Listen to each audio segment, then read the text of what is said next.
you're looking to dive into topics on how to live a happier, healthier, more fit, and long lifespan, then you've come to the right podcast. Livin the Dream with me, Coach Damian Evans. Together, we will explore the topics on all things health, fitness, and wellness. Together, we will be lifelong learners on this journey to living the ultimate dream. What up, Dream Team? Coach D here, coming at you from beautiful sunny San Diego, and welcome back to the Livin the Dream podcast. We're going to start the weekend strong by covering how to properly care for ourselves based on what works best for us individually and in order to reach for our health, fitness, and wellness goals, and in order to live our dream life. This week, we've spent a lot of time talking about the ocean, about the waves, the tides, the rhythms of nature. And today I'd like to end the week with one final lesson that the ocean has taught me.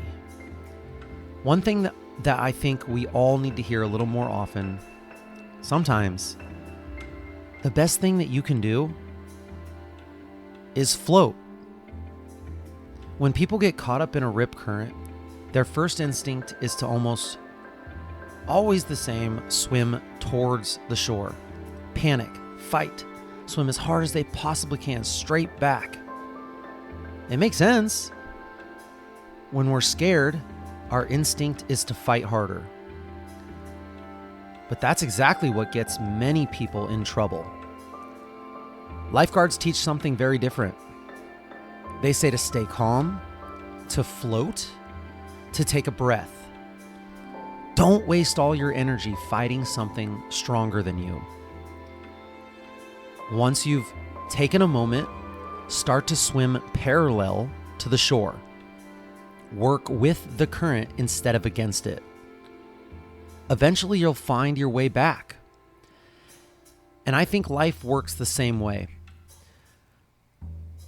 When stress hits, most of us respond exactly like someone caught in a rip current.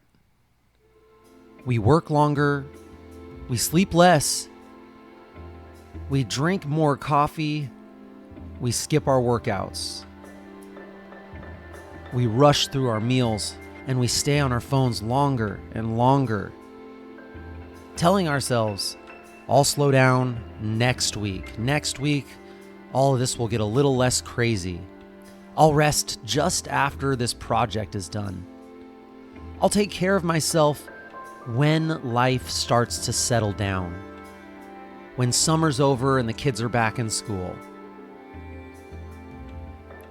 But here's what I've learned.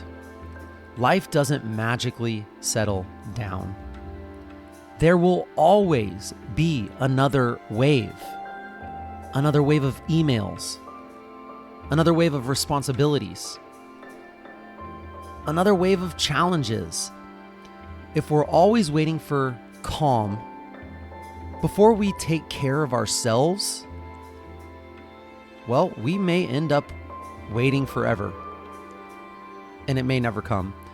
One of the greatest lessons that I've learned as a coach is that recovery isn't something that you have to earn.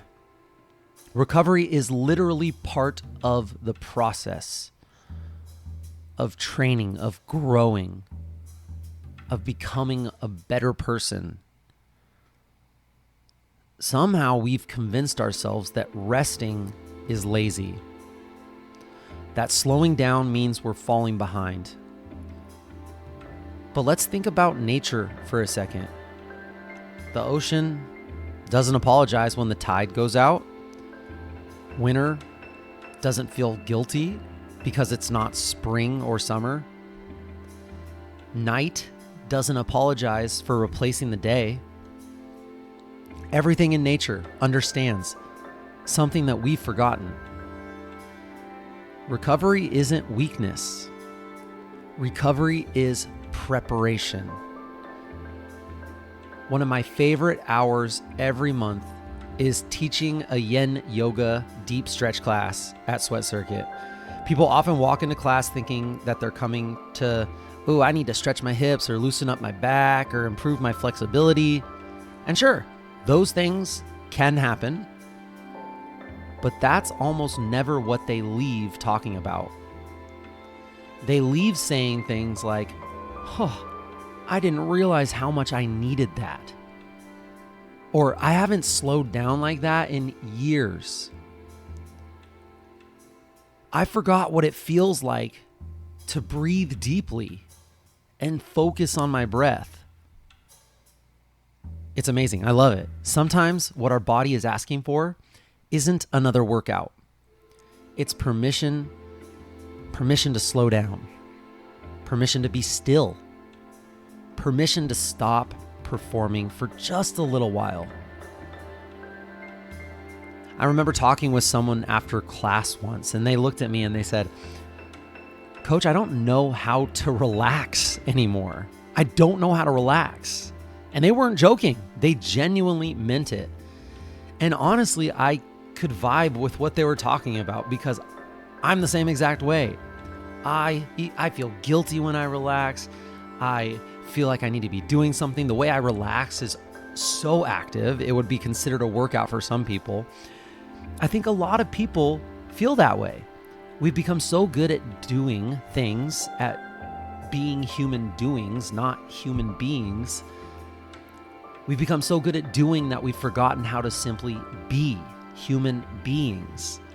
We're constantly producing, constantly optimizing, improving, checking off all the boxes on our to-do list, chasing the next goal. Even our recovery starts to become another thing to accomplish. We've turned rest into another performance. But the truth is, your body heals in stillness. Your muscles rebuild during recovery. Your brain, it organizes memories while you sleep.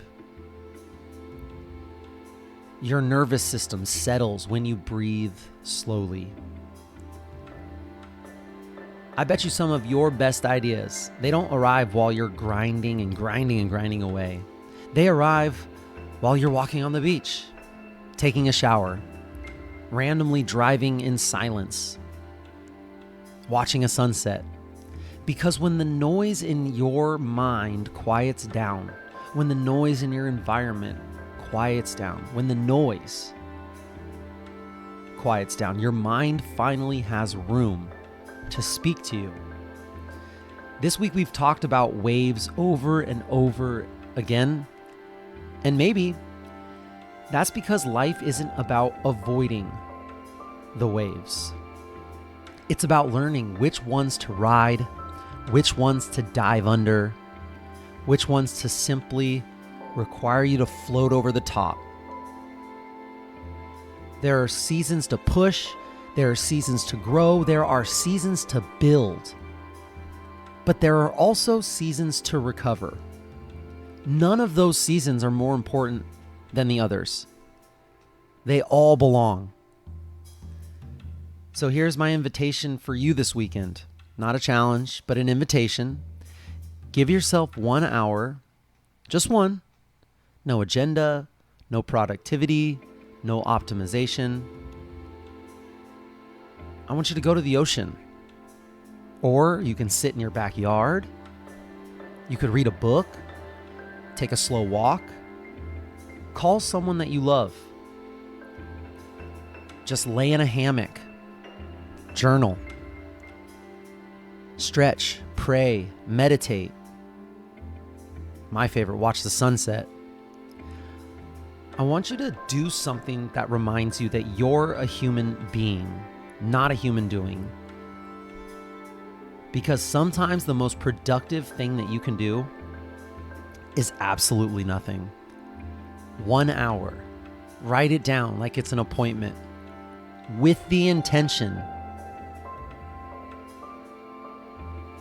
of doing something that reminds you that you're a human being. I'll leave you with one final thought. The ocean never rushes to create the next wave. It trusts that another one is coming. Maybe we can learn to trust that too. Trust that taking a breath doesn't mean you're falling behind. Trust that resting doesn't mean you're becoming lazy. Trust that slowing down today might be exactly what allows you to show up stronger tomorrow. So this weekend, be kind to yourself. Take some deep breaths. Look around. Notice the beauty that you already have right around you. Ride the waves when it's time to ride them. Float when it's time to float. So remember, just like the ocean, you weren't created to stay in a constant motion. You were created to live in rhythm. So until next time, Dream Team, take care of yourself. Take care of the people you love. And I want you to take the next minute to slow down and just be.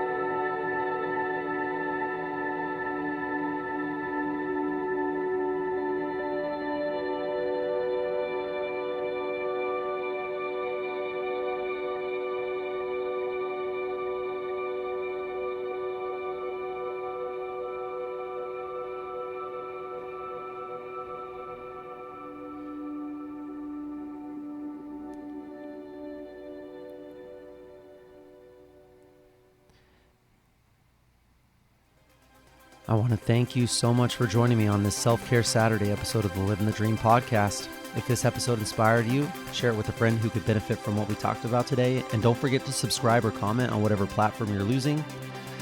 Until next time, friends, keep living the dream.